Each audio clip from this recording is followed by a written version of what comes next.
What is up, everyone? Antonio Mina, also known as Spawn Rapsy here, and I just wanted to quickly apologize for not keeping up with my daily segments on the path of righteousness. I hope you can accept my apology for not giving you updates on what I've been observing.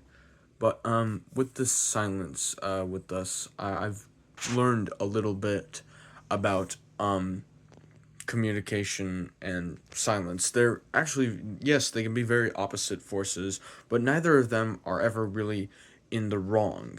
Like, it all depends on what scenario you're looking at.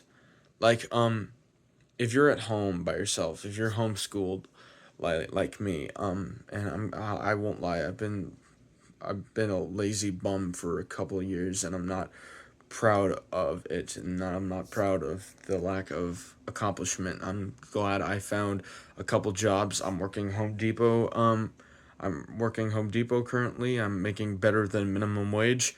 Um, but it's helped me to realize that the difference between those two forces, silence and communication.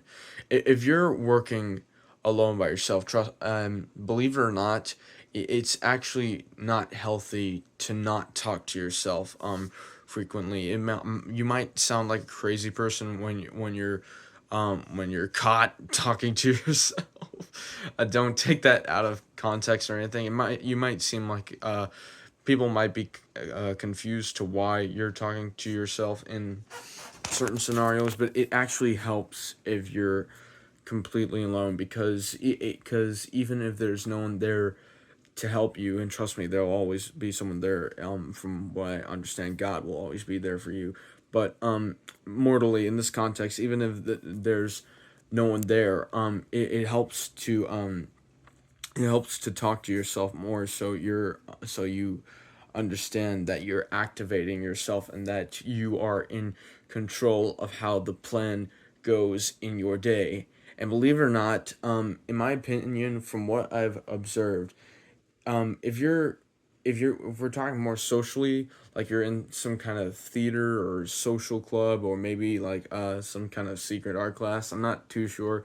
I'm not very good with uh how many social clubs we really have, but even so, if you're in a big crowd of people who all have the same passions, it's honestly, in my opinion, from what I've observed, it actually, hear me out, it actually probably is better to keep silence in that scenario, not because you're trying to treat people with disrespect, but actually because you're trying to treat people equally. Because if they just see a smile and a nod or a head shake, then they'll understand that not everyone is getting a different response.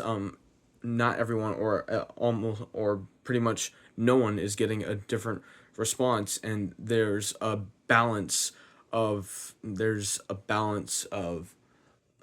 communication, and who knows, maybe even leadership. I mean, might be confusing, but there'll be a sense, they'll understand they'll understand your position on where you're at and what you're doing and what you're trying to help with. Now, this week we are going to read more into Genesis with the ERAM journeying experiment. Maybe we'll get a better sense of communication and silence, and in what scenarios they fit better with as well. And so I hope you'll stick with me for that, and I hope you all have a great night and happy Sunday.